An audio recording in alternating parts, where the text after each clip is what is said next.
Mesdames et messieurs, bonsoir. Merci de nous rejoindre à Média Pro.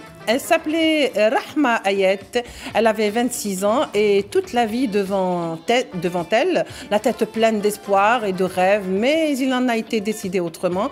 Rahma a été poignardée à mort dans un appartement dans le centre-ville d'Hanovre, un crime à caractère raciste à l'image d'une Europe qui se radicalise avec la montée des extrêmes droites. L'Algérie, bien sûr, a réagi dans un communiqué du ministre ou du ministère des Affaires étrangères. Alger appelle Berlin à assurer la sécurité des ressortissants algériens. Et bien sûr, nous revenons ce soir sur l'une des raisons de la montée islamophobie ou de l'islamophobie, c'est-à-dire les médias, les plus particulièrement les médias français de Bolloré, qui reviennent à la charge dans le discours haineux sur l'Algérie. C'est le déchaînement le plus total, raciste, le plus vil sur les plateaux de télévision. Nous reviendrons également sur la nécessité d'activation du Conseil d'association régissant le partenariat algéro-européen. Et pour terminer, Média Pro, nous allons aborder cette campagne contre la rapporteuse de l'ONU pour les droits de l'homme, l'italienne Francesca Albanese, pour avoir dénoncé le génocide sur Gaza. Depuis, des voix s'élèvent pour que le prix Nobel de la paix lui soit attribué. Restez avec nous, Média Pro ne fait que commencer.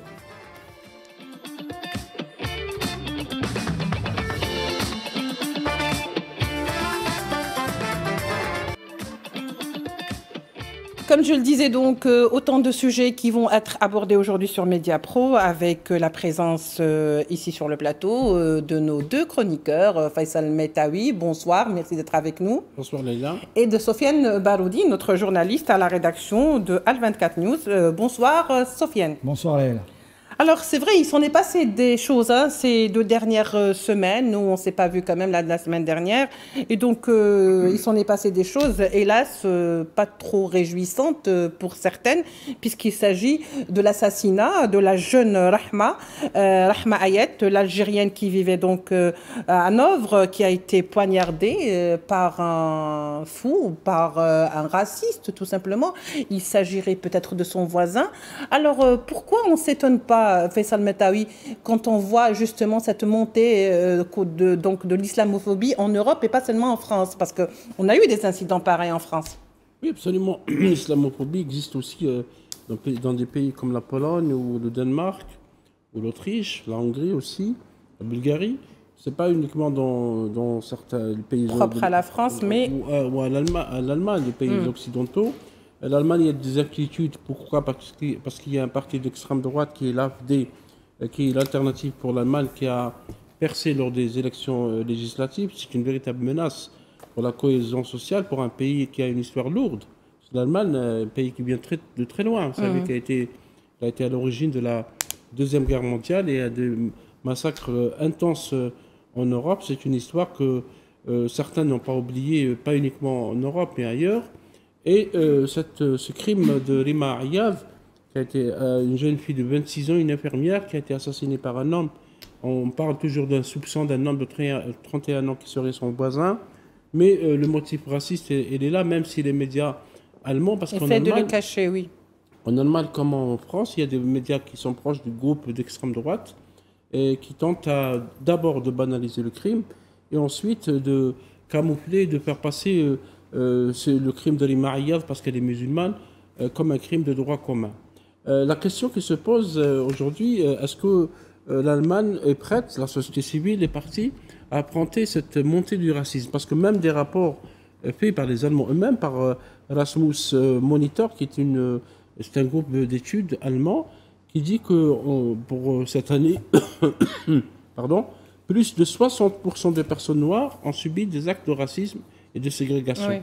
La même proportion pour les musulmans, et selon ce rapport, plus d'un cinquième de la population allemande a des attitudes racistes ancrées. Ferda Ataman, qui est la commissaire fédérale à la lutte contre la discrimination, elle-même reconnaît que l'Allemagne est parmi les pays où les lois anti-discrimination sont les plus faibles. Donc disons qu'il y a des organisations des droits de l'homme qui alertent contre cette montée alarmante des actes de racisme et qui, à mon avis, vont se poursuivre d'une manière ou d'une autre parce que la jeune Algérienne poignardée à mort, demain il y aura une autre personne de peau noire, etc., etc. Parce que selon notre rapport, Leïla, un groupe de militants de droits de l'homme, estime qu'il y a eu au moins en 2024 presque 3600 actes de racistes et haineux qui a ciblé des musulmans, ce qui a ciblé également des communautés musulmans, des juifs, mais également des noirs et des arabes. Donc c'est une grande question qui est posée à la société allemande, qui doit peut-être se rappeler, se référer à son histoire, pour éviter les erreurs du passé, parce que l'extrémisme en Allemagne a poussé à un conflit mondial. Elle a créé, elle a été à l'origine d'un conflit mondial. Sofiane Baroudi, finalement, Rahma Ayat, 26 ans, et travaillait comme bénévole. C'est-à-dire, elle était là comme bénévole du système de la santé. Elle était pleine de rêves, elle avait plein d'idées, plein d'ambitions.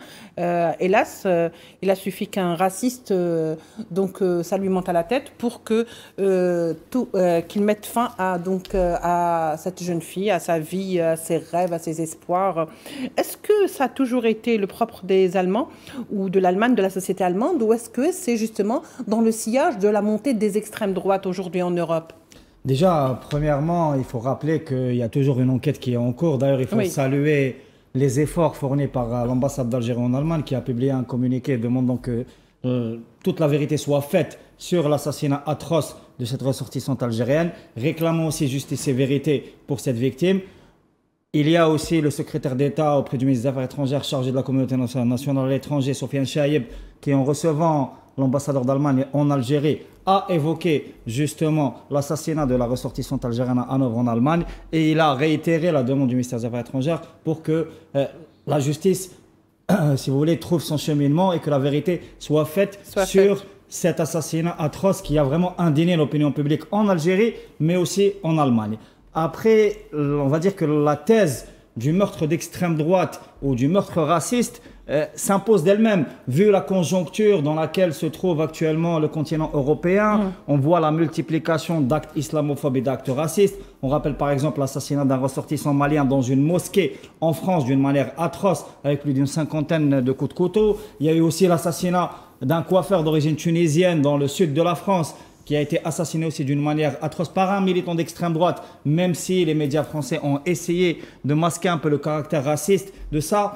Un peu plus loin dans l'histoire, on peut aussi rappeler par exemple le massacre d'Utoya, qui a été perpétré par Anders Breivik, un militant d'extrême droite raciste revendiqué qui a massacré plus d'une centaine de personnes dans une université d'été du Parti social-démocrate norvégien.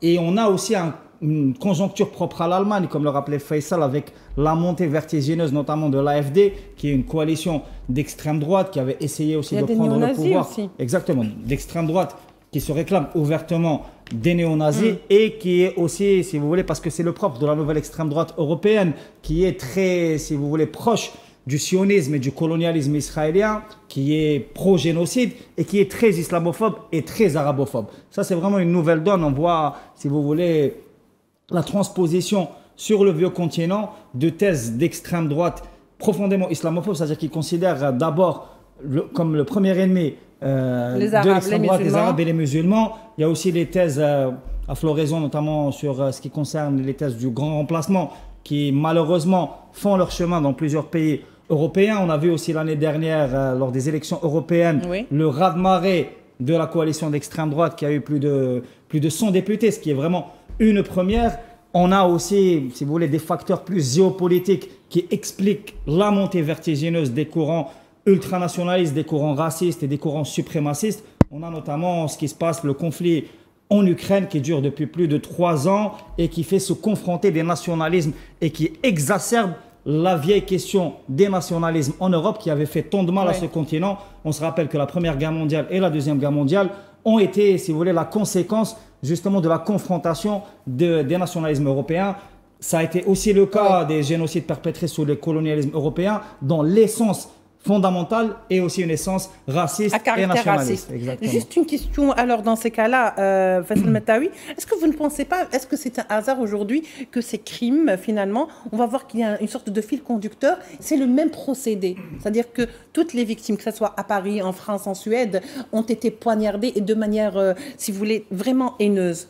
Plusieurs coups de couteau, par exemple, vous voyez ce que je veux dire? Oui, parce que c'est des crimes lâches, hein, c'est des crimes de type, un crime raciste est un crime lâche. Et là, je voudrais, pour aller dans le sens de Sophia, citer une experte en lutte contre le racisme allemande. Elle s'appelle Judith Porat, qui a été reprise par plusieurs médias, qui a annoncé qu'il y a une moyenne de 9 attaques racistes par jour en Allemagne. C'est énorme. C'est énorme. Et selon un rapport qu'elle a présenté dans une conférence de presse à Berlin, qu'il y a près de 4860 personnes, dont 680 enfants, ont été touchés directement par la violence d'extrême droite en 2024, soit donc une moyenne de 13 personnes par jour.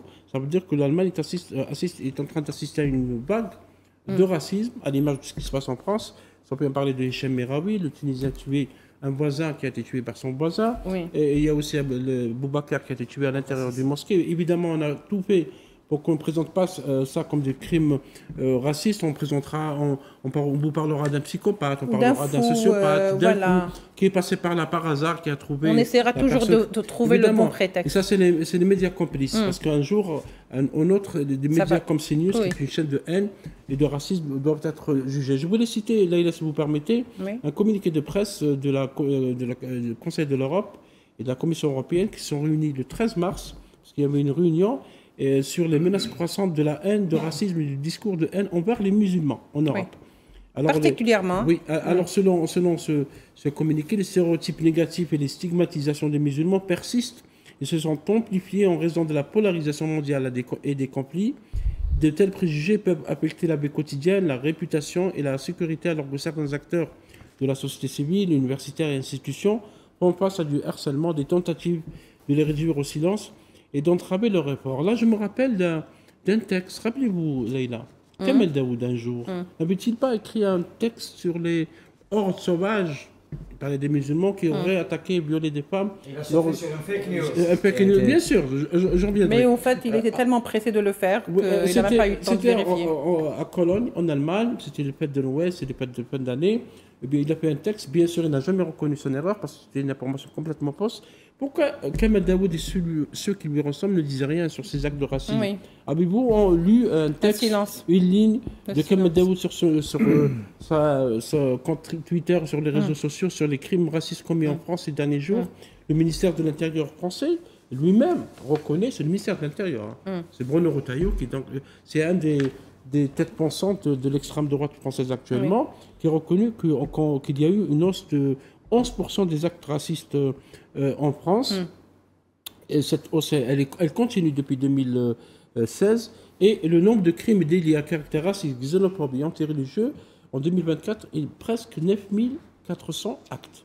Donc c'est également un grand pays raciste. Mais il ne s'interroge pas pour quelle raison? C'est ça le problème. Bien sûr, il ne s'interroge pas. Bon, on parle uniquement lorsqu'il y a des actes qu'ils qualifient des actes antisémites, parce que maintenant, aujourd'hui, vous savez, Laïla, on en a déjà parlé, si vous critiquez la politique criminelle menée par Israël, par l'antisémitisme à Gaza, vous êtes automatiquement taxé d'antisémite et vous êtes pas le droit de critiquer passible de poursuites judiciaires. Aujourd'hui, ce dimanche 13 juillet, il y a eu 30 morts à Gaza, donc 5 enfants qui allaient chercher de l'eau.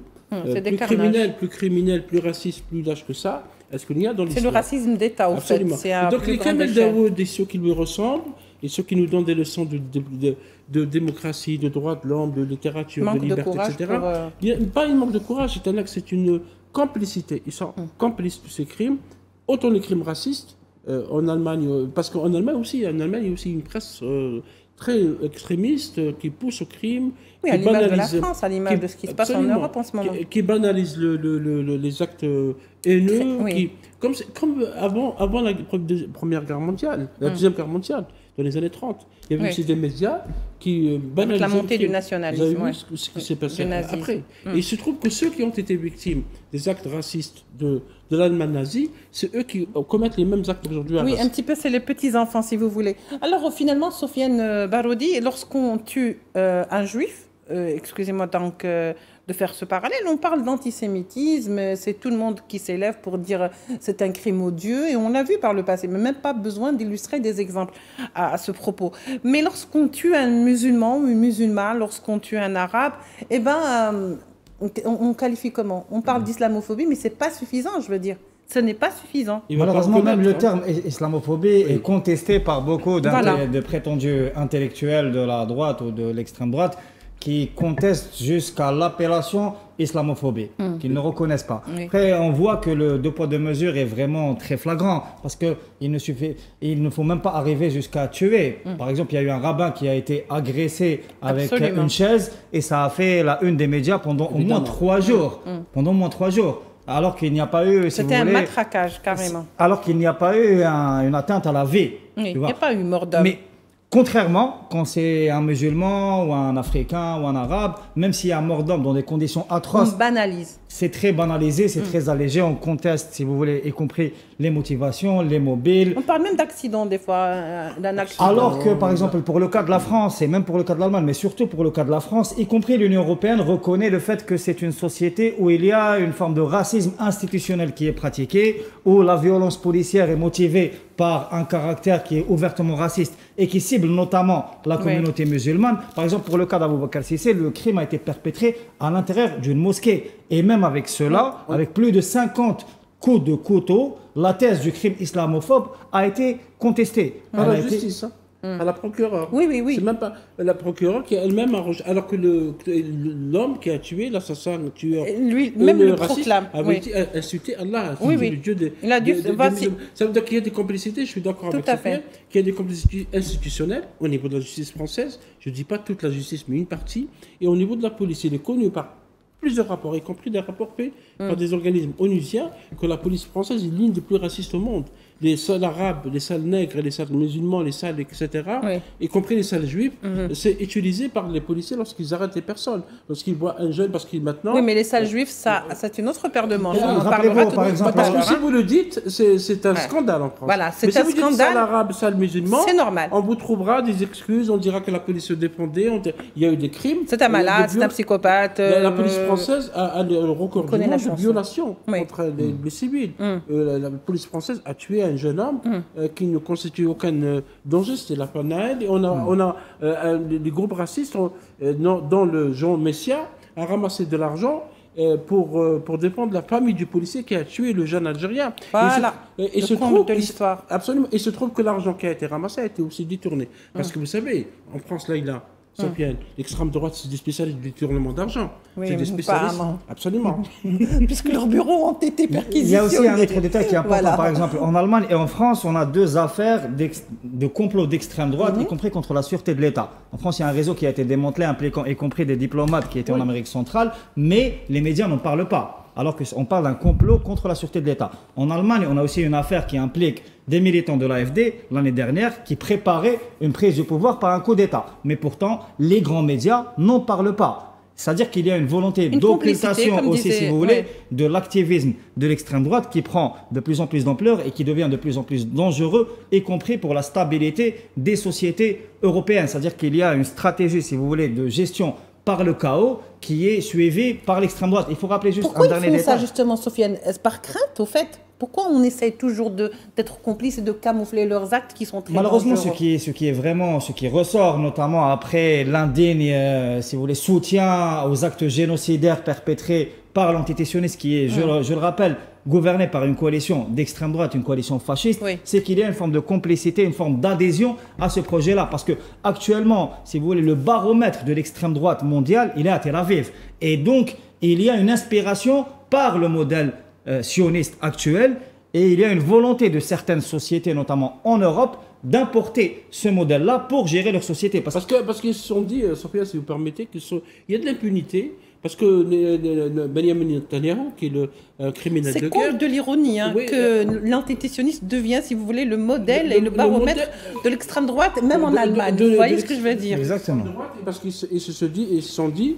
oui, voilà, ils lui ont rien fait, il a tué 58 000 personnes, enfin, c'est un chiffre officiel, il y a sûrement plus de morts, parce qu'il y a aussi des massacres Aujourd'hui, hier, on a tué 2 jeunes C'est en Cisjordanie. oui.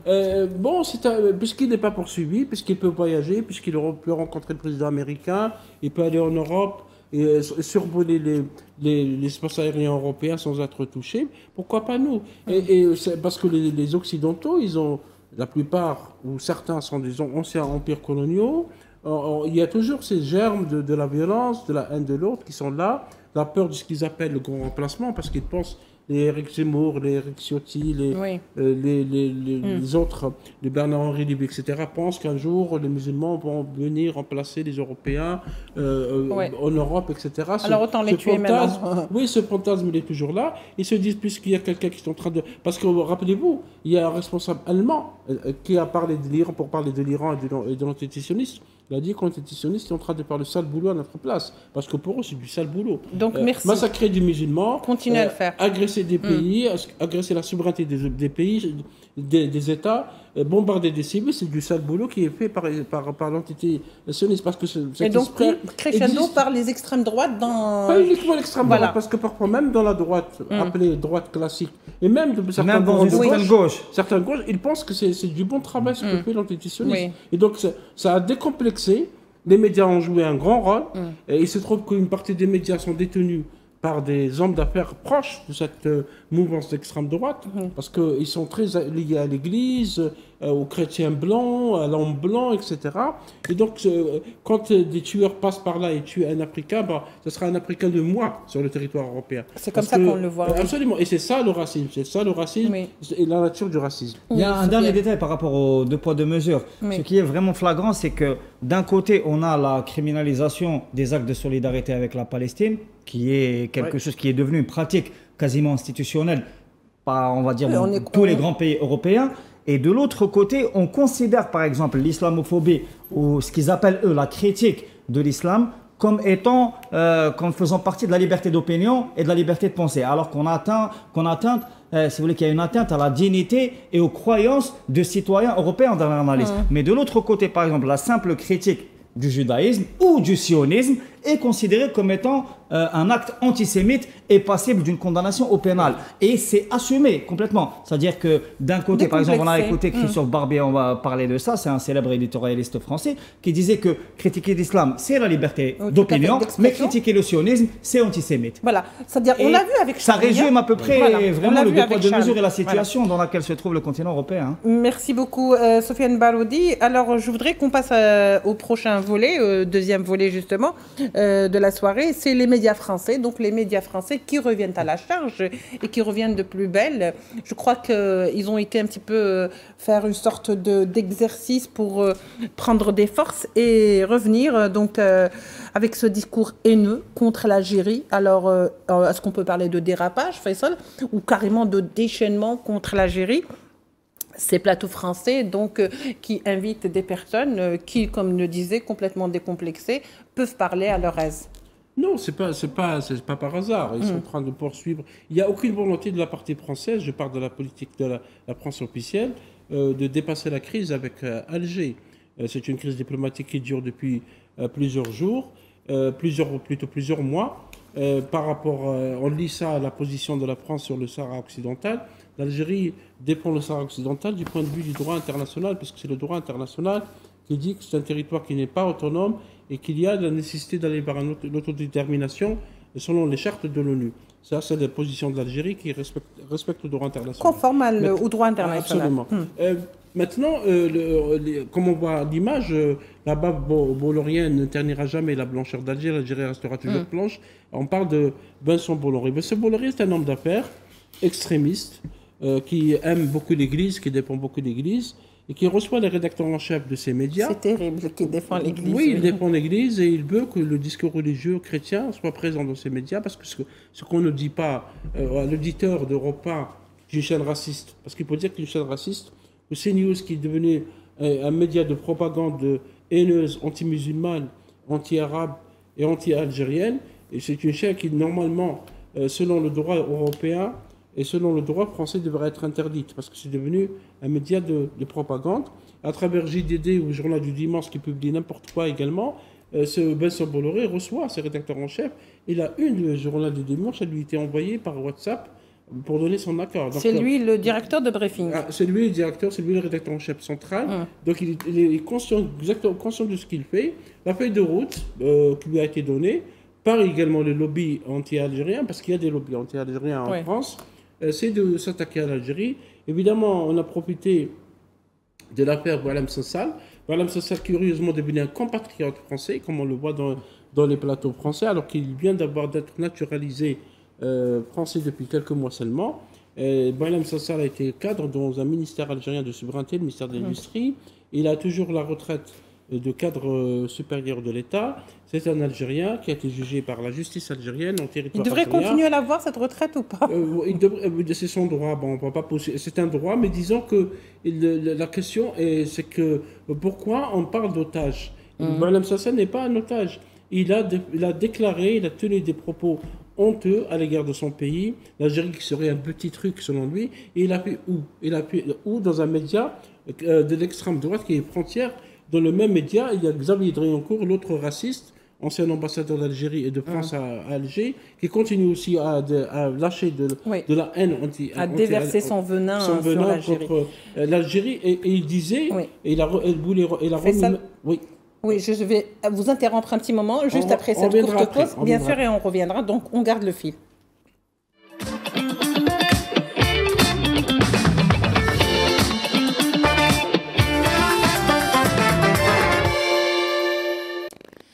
Mediapro donc revient tout de suite, le débat se poursuit, et pour poursuivre également l'idée que vous aviez donc exposée, Faisal Metaoui, concernant le fait de défendre un ressortissant algérien qui a été récemment naturalisé. Reste quand même incompréhensible de la part de la France qui tient de plus en plus des discours haineux à l'encontre de l'Algérie. Oui, parce que dans la feuille de route qui est donnée aux médias français, dans leur majorité, je parle des médias surtout de l'extrême droite, de la droite, parce que maintenant il y a des confusions, on ne sait pas qui est droite, qui est de l'extrême droite, ils se ressemblent tous, Le Point, Le Figaro, c'est tellement le même procédé.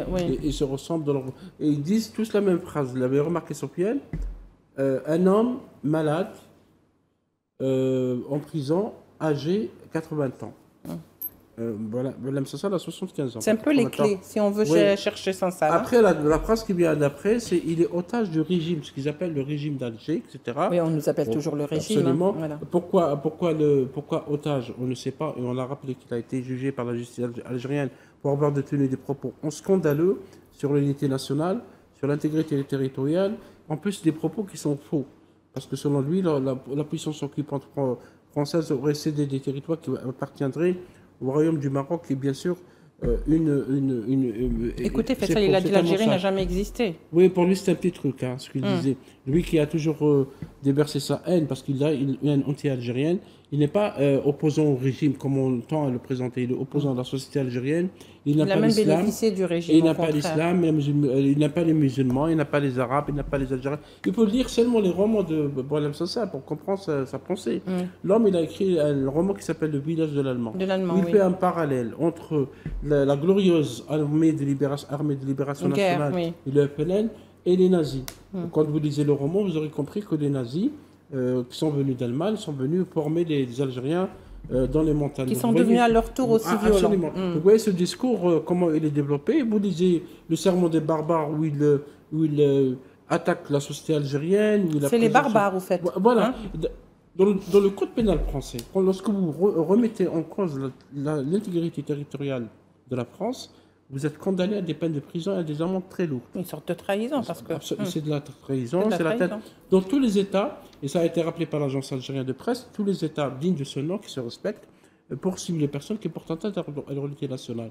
Non, il y a une partie de la classe politique française, il y a une partie aussi des médias français qui pensent que non, parce que c'est la France, que l'Élysée pourrait demander la grâce ou faire pression, entre guillemets pression, sur Alger, que savent très très bien que l'Algérie ne s'est jamais oppressionnée au chantage pour que Boualem Sansal serait libéré. Pourquoi on parle d'Algérie comme d'une république bananière. Oui, parce que ce mode de pensée existe toujours dans certaines classes politiques françaises. Ils pensent toujours de la même manière. Il faut que l'Algérie s'exécute. Oui, c'est l'Afrique, c'est l'Algérie, etc. Ils ne savent pas que les États sont souverains, que les États sont indépendants, qu'ils ont recouvert leur souveraineté nationale et qu'ils ont des justices et des droits qu'ils appliquent sur leur territoire. Pourquoi on n'a pas entendu les Français, les médias de Vincent Bolloré et les autres parlaient des 2300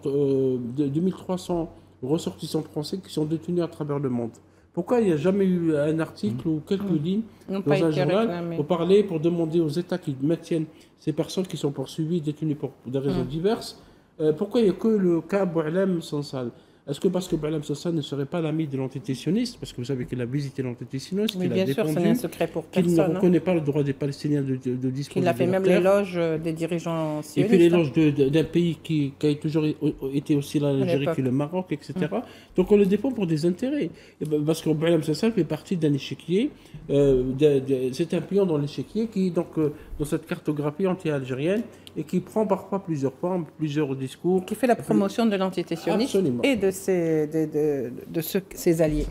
Donc, monsieur, juste avant de poursuivre le débat, je vous propose de voir ensemble justement les propos tenus par Pascal Bruckner, tout de suite. Vous savez, si nous étions les Russes, c'est-à-dire des barbares organisés, nous kidnapperions 2 diplomates algériens, si possible proches du pouvoir de M. Tebboune, et nous dirions à Alger, écoutez, on vous les rend, vous nous rendez les nôtres. Voilà, c'est donnant-donnant. Mais évidemment, nous ne pouvons pas faire ça parce que nous sommes une démocratie libérale de gens bien élevés. Et donc, nous ne mettons en action aucun levier qui puisse endommager la décision du tribunal en première instance et en appel. Et cette impuissance me rend fou, et je crois rend fou tous les Français, car il n'y a aucune raison de se plier aux caprices de cette dictature islamo-soviétique. L'Algérie a rejoint le cercle des États voyous. Russie, Corée du Nord, Iran, Chine, et Venezuela, puisque tout ça c'est les mêmes mafias. Et effectivement, son aura de pays tiers-mondiste, autrefois il était le parangon de vertu du tiers-mondisme, son aura a considérablement pâli. L'Algérie est un régime raciste. Je rappelle le sort qui est fait aux subsahariens. Ils sont chassés dans le désert comme des sous-hommes. Et c'est évidemment un régime antisémite, puisque l'ancien avocat de Boualem Sansal n'a jamais pu aller à Alger puisqu'il était juif. Donc moi, je vais vous dire, j'ai de la peine pour le peuple algérien parce que c'est un peuple décervelé.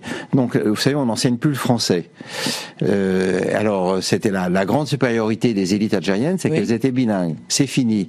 On enseigne mal l'arabe. Donc, les Algériens ont du mal à parler l'arabe qui est parlé ailleurs. Ils parlent simplement le dialecte local. Ils parlent mal l'anglais. Donc, le pouvoir est... Par ailleurs, le seul enseignement qu'ils reçoivent, c'est celui des imams. On construit, je crois, des mosquées partout, pratiquement chaque mois. Et donc, c'est un peuple qu'on enferme dans l'infantilisation, alors que les Algériens ont l'exemple de la France, où ils ont souvent des binationaux, des cousins, des oncles. Et puis, ils ont une tradition, ils sont assez pointus en politique, les Algériens. Ils ont un grand sens de la politique. En mathématiques, en physique, ce sont des gens brillants. Et le rêve des Algériens, c'est tout bête. C'est de venir en France ou en Europe. Ils nous ont chassés et maintenant ils voudraient venir chez nous parce que chez nous c'est la liberté, c'est l'intelligence, c'est notamment la visibilité des femmes, alors que l'Algérie évidemment retrouve petit à petit les vieux commandements de l'islam anti-féminin. Et donc j'ai vraiment de la peine pour ce peuple. Je trouve que le gouvernement était très faible et on espère, voilà, c'est l'espérance n'a jamais suffi à libérer les prisonniers. Je pense qu'il faudrait une réponse, mais très violente contre cet État terroriste, car c'est ça. L'Algérie est un État terroriste. On s'en rend compte aujourd'hui, et il faut agir en conséquence. Je me tais, moi. Je ne peux faire aucun commentaire, Sofiane, si vous voulez. L'aspect diffamatoire, voire choquant des propos tenus par un pseudo-intellectuel sur les ondes d'un journal, Le Figaro, qui ont vraiment choqué l'opinion publique algérienne pour le coup, parce qu'au-delà de l'aspect vraiment diffamatoire et méprisant et raciste, argumentatif, il y a aussi un aspect de profonde ignorance sur les évolutions de la société algérienne que ce monsieur vraisemblablement ne connaît pas. Il y a aussi un moment, par exemple, le fait de condamner, de vilipender des membres permanents du Conseil de sécurité que sont par exemple la Russie et la Chine, qualifiés comme étant des États voyous par ce monsieur. c'est des propos qui sont très graves et qui renseignent déjà du degré de frustration de l'intelligentsia d'extrême droite qui se sent vraiment impuissante parce qu'elle n'a pas réussi à digérer le fait que l'Algérie soit un État souverain, indépendant, qu'il ait une justice, des lois et que Boualem Sansal soit un justiciable algérien comme tous les autres qui a été jugé par la justice de son pays. Par exemple, Faisal a parlé des milliers de Français incarcérés partout dans le monde. Moi, je rappellerai le cas d'un citoyen français qui a été incarcéré aux États-Unis, qui était d'ailleurs proche de la droite nationaliste française, qui s'appelle M. Petrucci, qui est le PDG de Alstom Energy, qui a été incarcéré pendant des années. Personne n'a parlé de cette détention qui était pourtant une détention arbitraire et pour des raisons économiques et d'espionnage économique. D'ailleurs, quelqu'un en a parlé, il s'appelle Éric Denessé, c'est un ancien du service de renseignement français d'ailleurs, qui a été retrouvé mort dans des conditions qui sont des conditions très troubles et sa famille essaye, si vous voulez, de pousser vers une enquête indépendante sur ce qui s'est passé justement. Alors il y a, au-delà de l'aspect raciste très profond, au-delà de l'ignorance et du mépris, un symptôme, à mon avis, qui est très très inquiétant pour l'intelligentsia française, c'est une perte de repère totale. C'est-à-dire qu'il y a un isolement de la conjoncture internationale. Si on considère que Bruckner fait partie de l'intelligentsia. Il est autoproclamé membre de l'intelligentsia. Vous savez, il fait partie des philosophes de malheur. Voilà. À l'image de Bernard-Henri Lévy. Voilà. De Alain Finkielkraut et toute cette galaxie de fous furieux. Je ne sais pas qu'est-ce que Pascal Bruckner a rapporté à la pensée mondiale. Parce qu'un philosophe, c'est un homme qui a un esprit ouvert, qui se remet en cause, qui se pose des questions. Avant de jeter des anathèmes, avant de considérer le peuple algérien décervelé, je pense que... C'est pour ça que je disais, finalement, Faisal Metaoui, alors, il n'y a pas d'argumentaire sur ce qu'il s'étaise. Il y a tout simplement une succession d'injures et de jugements. Une succession. Non, c'est un spécialiste de l'injure décervelé. Il a déjà eu une affaire de justice avec Mme Rokhaya Diallo, qu'il avait accusé dans un plateau de télévision d'avoir provoqué la mort des journalistes de Charlie Hebdo avec un texte, parce que Mme Diallo était militante féministe, antiraciste, etc. Et donc, pour lui, c'est très facile d'accuser un État de voyous. Alors, l'Algérie serait un État islamo-soviétique, tantôt on est un État voyou, tantôt on est un État terroriste. C'est de la diffamation.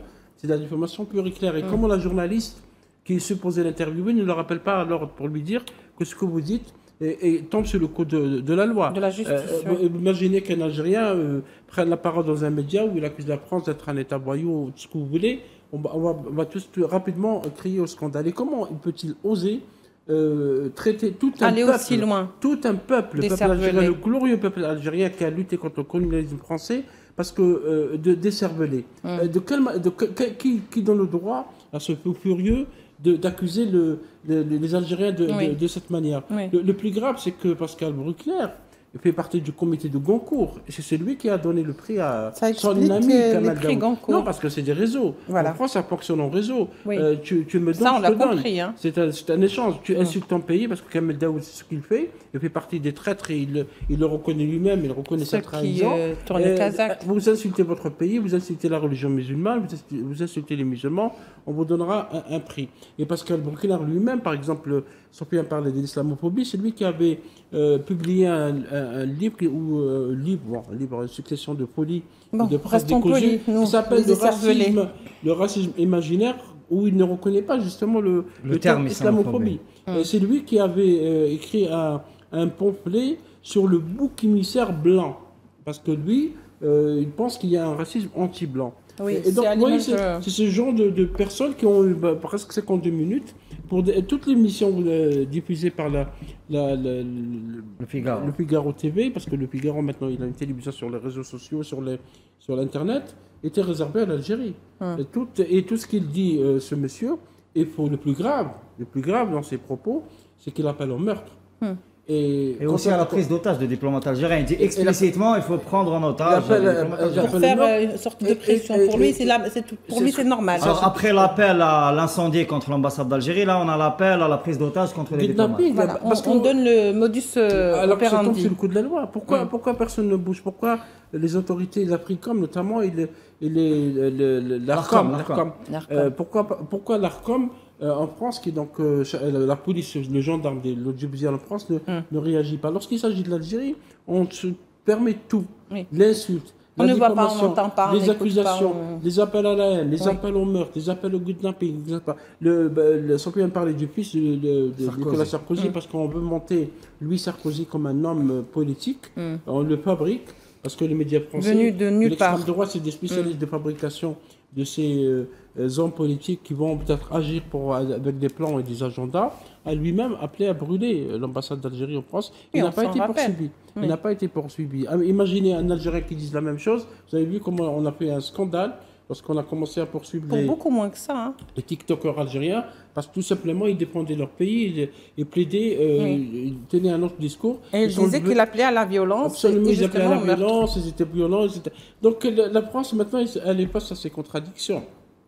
Parce que quand vous voyez le discours que tient par exemple Xavier Dréancourt, l'ancien ambassadeur de France en Algérie, il a été 2 fois, il n'a pas utilisé la manière forte. Pour lui, l'Algérie ne comprend que le langage de la force, etc. Alors quoi, il faut nous bombarder la manière forte Pour un cas d'un écrivain mis en prison, enfin écrivain entre guillemets, parce que quand on parle de la véritable littérature, ceux qui écrivent, voilà, oui, mais ça, ce n'est on n'aura pas le temps pour développer ce qu'il dit sur le plan littéraire, mais c'est pas du tout de la littérature, c'est juste de la haine déversée en phrases dans des textes qui sont réécrits de toute façon par les éditeurs, parce qu'en parenthèse, Leïla, Vincent Bolloré vient d'acheter la maison, qui est quand même une maison de grande réputation, la maison Paillard, qui continue. Cette maison maintenant se spécialise dans les écrits. Attendez-vous bien sûr à des productions livresques complètement différentes de celles auxquelles on a été habitué. Il y a déjà des livres, Philippe de Villiers, Jordan Bardella qui devient un auteur, maintenant un écrivain, et Faiza Gueye, parce que c'est une affaire qui est passée inaperçue. Faiza Gueye, qui est une auteure algérienne, qui a écrit un livre. Ce livre a été bloqué par le même Paillard. Depuis sa sortie, Faiza Gueye, il y a quelques années, a écrit un livre qui s'appelle Kif Kif, et qui a eu un immense succès les terrains en France. Donc maintenant, l'extrême droite ne se limite pas uniquement aux médias, aux journaux, à la télévision, à la radio. Mais veut tout maîtriser. Mais il va aller même dans le domaine de l'édition. Ça veut dire qu'ils veulent formater l'ensemble de la société avec leurs idées qu'ils veulent imposer, parce que l'enjeu pour eux, l'enjeu politique du moins, c'est de gagner les élections de 2027, malgré la mise hors champ de Marine Le Pen pour des affaires de justice. Au contraire, ça ne fait que travailler leurs véritables intérêts. On veut travailler l'opinion publique pour dire qu'il y a un danger islamiste, qu'il y a un danger musulman, qu'il y a un danger, si vous voulez, algérien ou africain. Et pour imposer un chef d'État qui va... Il faut absolument une épouvantail, Voilà, l'épouvantail, Mais au-delà de ça, à mon avis, Boualem Sansal, qui est la défense de la liberté d'expression, est un argument qui ne tient pas debout quand on voit la situation de la liberté d'expression, de la liberté de la presse en France. Il faut rappeler qu'on parlait de Vincent Bolloré, mais la plupart des médias en France sont contrôlés par quelques oligarques. On parle de 4 ou 5 oligarques qui contrôlent absolument tous les médias, écrits, audiovisuels, et y compris sur Internet, et même les maisons d'édition. Alors, parler de liberté d'expression dans ces conditions-là, à mon avis, c'est un peu compliqué. En plus, on l'évoquait tout à l'heure, il y a une pénalisation systématique des actes de solidarité, notamment avec la Palestine. Même des actes de solidarité verbaux. On a vu la condamnation de syndicalistes, d'intellectuels, de militants et aussi d'étudiants, juste parce qu'ils se sont solidarisés avec un peuple qui subit un génocide atroce. Tout à fait. Par rapport aux atteintes sur la liberté d'expression aussi, et aussi à la liberté de publication, par exemple, la maison d'édition Gallimard a une très mauvaise réputation. On a une pléthore d'écrivains qui dénoncent les méthodes qu'ils décrivent eux-mêmes comme étant mafieuses de certaines maisons d'édition. On est en train de ternir aussi, par cette même mise sur les maisons d'édition, de ternir les maisons d'édition qui étaient connues quand même pour une certaine position, comme par exemple Paillard. Ce n'est pas nouveau déjà.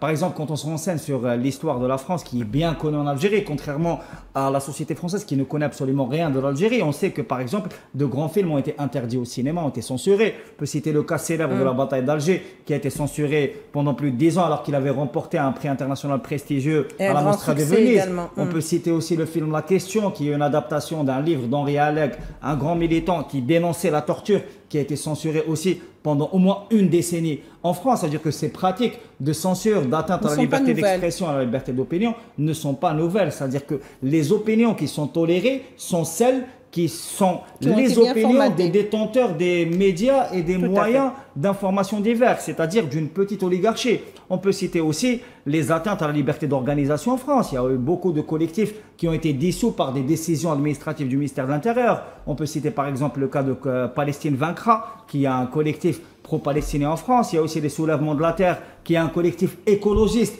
qui a été dissous. Il y a aussi des collectifs d'extrême droite qui ont été attaqués. Par exemple, on peut citer le cas de Civitas, qui est une association, on va dire, catholique radicale. Et donc, il y a des atteintes à la démocratie, à la liberté d'organisation, à la liberté d'expression qui sont caractérisées en France.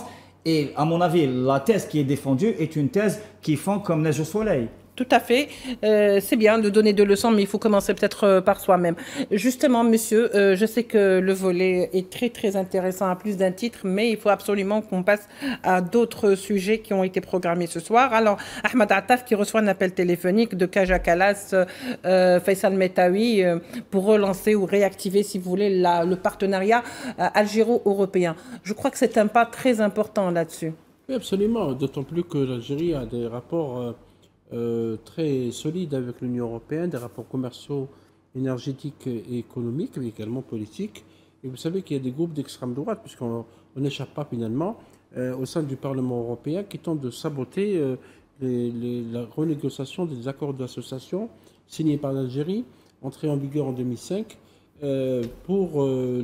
parce que l'Algérie demande à ce qu'ils soient revus. On a constaté dans l'application qu'il y a eu que la partie européenne profitait plus que la partie algérienne, puisqu'on a même dit, on a même constaté qu'il y a des produits algériens qui étaient empêchés d'entrer sur le marché européen sous prétexte de règles phytosanitaires, de règles sanitaires liées à l'environnement, etc. Et cet appel est important parce que les deux pays vont entamer bientôt ce processus de négociation. L'Union européenne considère l'Algérie comme un partenaire fiable en matière d'énergie. C'est un partenaire qui se consolide la sécurité énergétique européenne, puisque vous savez qu'à cause de la guerre en Ukraine, il se trouve que la Russie est un grand fournisseur en gaz naturel de l'Europe, plus de 40%. L'Algérie est également un fournisseur, et donc beaucoup de partenaires européens se retournent vers l'Algérie pour un peu consolider la sécurité énergétique. Il y a des gazoducs qui lient les deux parties de la Méditerranée, et aussi d'autres questions dont les relations entre les deux parties, liées notamment à la lutte contre l'immigration, le respect aussi de la libre circulation des personnes. C'est mentionné dans l'accord d'association, mais c'est jamais respecté. Absolument. Parce que maintenant l'extrême droite, vous avez un ministre de l'Intérieur d'extrême droite français, Bruno Retailleau, qui est en train de manœuvrer au sein de la Commission européenne et de l'Europe pour revoir certaines restrictions, certaines lois européennes qui, selon lui, sont permissives et qui permettent donc l'entrée sur le territoire européen de plus de fermeture. De plus de fermeture. Donc la partie européenne, Bruxelles pense que l'Algérie est quand même un grand partenaire du Sud. L'Europe qui suit aussi que la consolidation des relations de l'Algérie avec d'autres partenaires comme l'Inde, comme la Chine, comme la Russie, comme le Brésil, comme l'Afrique du Sud. L'Algérie, vous savez, Leïla fait partie maintenant du pacte de coopération de l'ASEAN, qui est donc l'association des nations du sud-est asiatique. Le traité d'amitié. Oui, le sud-est asiatique, cette zone qui comprend des pays comme la Malaisie, l'Indonésie, le Cambodge, le Laos, le Vietnam, la Thaïlande, les Philippines. C'est presque 4200 milliards de dollars de PIB. Donc, vous pouvez imaginer ce poids économique et politique. Donc la partie européenne est en train d'observer cela. Et la partie européenne a tout intérêt à consolider ses relations avec l'Algérie, un grand pays du sud de la Méditerranée, un grand pays africain. L'Algérie aussi est en train de consolider ses relations avec les pays africains.